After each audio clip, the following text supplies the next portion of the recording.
Olá, meus queridos, chegamos finalmente ao final de 2024. Estamos no último domingo do ano e há uma festa bonita celebrada hoje pela nossa igreja. É a festa da Sagrada Família, Jesus, Maria e José. E o evangelho que nos é proposto para a liturgia de hoje é Lucas capítulo 2, versículos de 41 a 52. E eu escolhi como tema da liturgia deste último domingo do ano, festa da Sagrada Família, o seguinte: quem traz Deus dentro de si, quer se fazer dom para os outros. Vou repetir. Quem traz Deus dentro de si, quer se fazer dom para os outros. Quando lemos o Evangelho, devemos sempre distinguir o que o evangelista quer nos dizer, e esta é a palavra de Deus, que é válida para sempre, da forma como ele a diz, usando os esquemas teológicos e literários da sua cultura e do seu tempo. Isto é ainda mais verdade na passagem que a igreja, a liturgia, nos apresenta para a festa da Sagrada Família.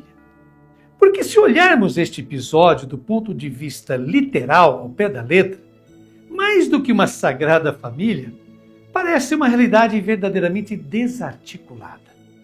Afinal, nós temos aqui um filho que permanece em Jerusalém sem avisar os pais. Os pais que só percebem a ausência do filho depois de um dia de viagem. E o filho que até repreende, dá uma bronca nos pais. Vejamos então o que o evangelista quer nos transmitir ao lembrar como começou este evangelho. Quando o anjo anunciou a Zacarias o nascimento de seu filho, João Batista, ele disse que, abre aspas, vinha converter o coração dos pais aos filhos. Está lá em Lucas capítulo 1, versículo 17. Foi uma citação da profecia do profeta Malaquias, capítulo 3, versículos de 23 a 24, que, no entanto, continuava, e os corações dos filhos para com os pais. Bem, Lucas não concorda. Essa segunda parte da profecia de Malaquias ele não cita. Não é o novo que deve acolher o velho, mas é o velho que deve esforçar-se para acolher o novo. É isso que Jesus Cristo fará. Jesus não caminha, não segue os passos dos seus pais, mas são os pais que devem acolher a sua novidade. Vamos ver então. Leiamos agora os versículos de 41 a 45. Os pais de Jesus iam todos os anos a Jerusalém para a festa da Páscoa. Quando ele completou 12 anos, subiram para a festa, como de costume. Passados os dias da Páscoa, começaram a viagem de volta. Mas o menino Jesus ficou em Jerusalém, sem que seus pais o notassem. Pensando que ele estivesse na caravana, caminharam um dia inteiro. Depois começaram a procurá-lo entre os parentes e conhecidos. Não o tendo encontrado, voltaram para Jerusalém à sua procura. Olha, os fatos são bem conhecidos. É a festa da Páscoa, é uma das 3 grandes festas anuais para as quais os judeus iam a Jerusalém. E aqui a Maria e José levaram também Jesus. Só que Jesus permanece em Jerusalém sem avisar os seus pais. Os pais só perceberam depois de um dia de caminhada e aí vem o incidente. Vamos ver o que acontece. Leamos agora os versículos de 46 a 48a. 3 dias depois o encontraram no templo. Estava sentado no meio dos mestres, escutando e fazendo perguntas. Todos os que ouviam o menino estavam maravilhados com sua inteligência e suas respostas. Ao vê-lo, seus pais ficaram muito admirados. E sua mãe lhe disse: veja só, então o evangelista apresenta Jesus como imagem da sabedoria divina, que se senta no meio dos mestres, que o ouviam e o questionavam, e todos ficam maravilhados, chocados com a sua inteligência, e as suas respostas. E aqui está o ponto central desse episódio, o incidente.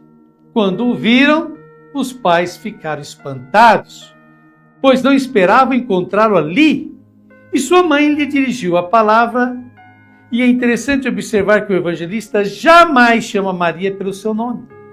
Ele nunca a menciona como tal, apenas como mãe. Quando os personagens não são apresentados com seus nomes, mas são anônimos, como é o caso aqui, significa que são personagens representativos. Portanto, na figura da mãe, o evangelista quer retratar a espera frustrada do povo de Israel, que não se reconhece neste Messias que se abre ao novo, que é uma grande novidade. Prossigamos lendo agora os versículos 48b a 49. Diz então Maria: meu filho, por que agiste assim conosco? Olha que teu pai e eu estávamos angustiados à tua procura. Jesus respondeu: por que me procuráveis? Não sabeis que devo estar na casa de meu pai? A palavra grega filho significa minha criança, aquele sobre o qual se tem direitos. Bem, em vez de se desculpar, Jesus parte para o contra-ataque. E a primeira e única vez nesse evangelho em que Jesus se dirige à sua mãe é com palavras de repreensão dura e severa. Diz Jesus: por que me procuráveis? Jesus os está chamando de ignorantes. E na verdade ele diz algo que eles deveriam saber. Não sabíeis que devo estar naquilo que é de meu pai? O verbo dever, usado pelo evangelista, indica que é uma expressão da vontade divina. A mãe disse a Jesus: teu pai e eu estávamos. Jesus lhe recorda que o pai dele não é José. O pai dele é outro. E ele deve permanecer nas coisas de seu pai, como ele afirma. Leamos agora os versículos de 50 a 52. Eles, porém, não compreenderam as palavras que lhes dissera. Jesus desceu então com seus pais para Nazaré. Era-lhes obediente. Sua mãe, porém, conservava no coração todas estas coisas.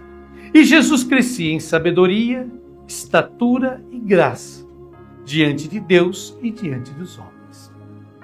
Então o evangelista comenta que eles não entenderam esta novidade, é muito grande para eles. Mas aqui começa a se desenvolver e a crescer a figura da mãe de Jesus, que então chegará ao ponto de tornar-se discípula do Filho. Sua mãe refletirá sobre tudo em seu coração. É uma grande novidade. É algo que a desconcerta. Mas a mãe de Jesus é grande, porque ela não rejeita o novo. Ela pensa, reflete sobre isso. E Jesus crescia em sabedoria, idade e graça diante de Deus e diante dos seres humanos.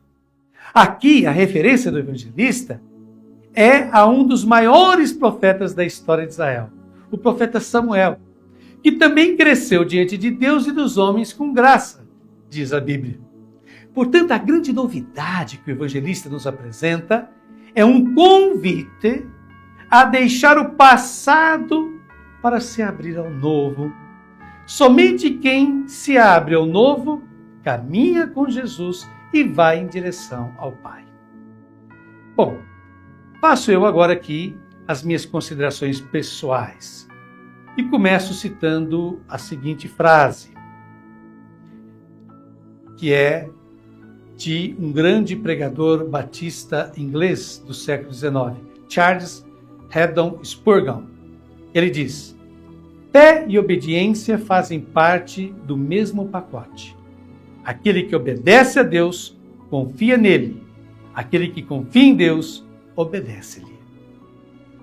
Um dos grandes riscos que corremos na vida é idealizar as instituições como se elas pudessem ser perfeitas e totalmente de acordo com o que desejamos delas.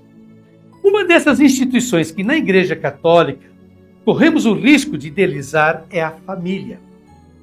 Frequentemente fala-se de família como se fosse uma realidade monolítica, facilmente identificável, imutável e sagrada, ou seja, caída pronta dos céus pela vontade divina.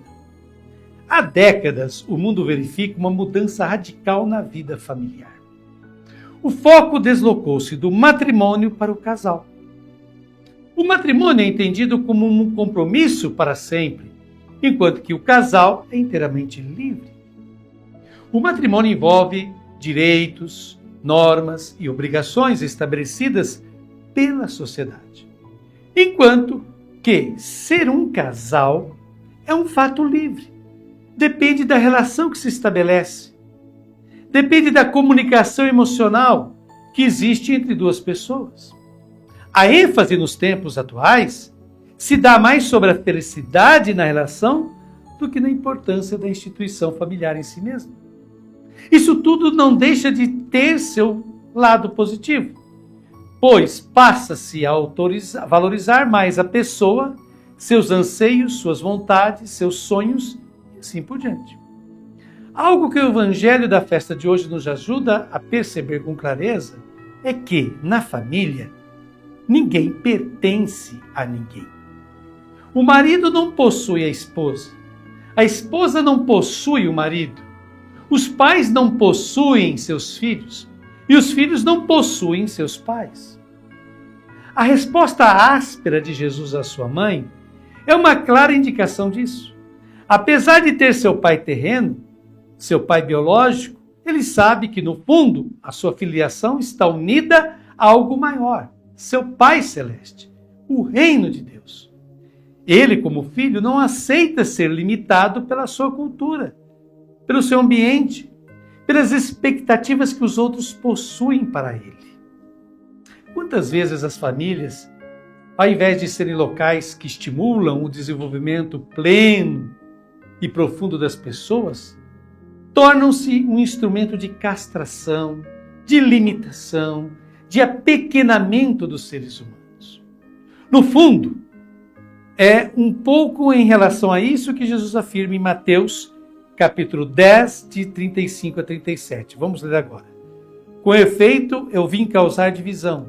O filho contra o pai, a filha contra a mãe, a nora contra a sua sogra. E assim os inimigos do homem serão seus próprios familiares. Quem ama pai ou mãe mais do que a mim, não é digno de mim. E quem ama filho ou filha mais do que a mim, não é digno de mim. Assim como Jesus, no texto que acabamos de ler, exige uma lealdade incondicional a ele, o mesmo ele dedica ao seu pai, ao afirmar no Evangelho de hoje que ele deve estar naquilo que é de seu pai. Vamos então agora concluir essa nossa reflexão dessa festa da Sagrada Família com esta bonita oração, esta bonita prece que já está aparecendo aí no seu vídeo. Nós te louvamos e bendizemos, Pai, porque mediante teu Filho, nascido de mulher, pelo poder do Espírito Santo, nascido sob a lei, tu nos redimiste da lei e encheste a nossa existência de luz e de nova esperança. Que as nossas famílias sejam acolhedoras e fiéis aos teus projetos.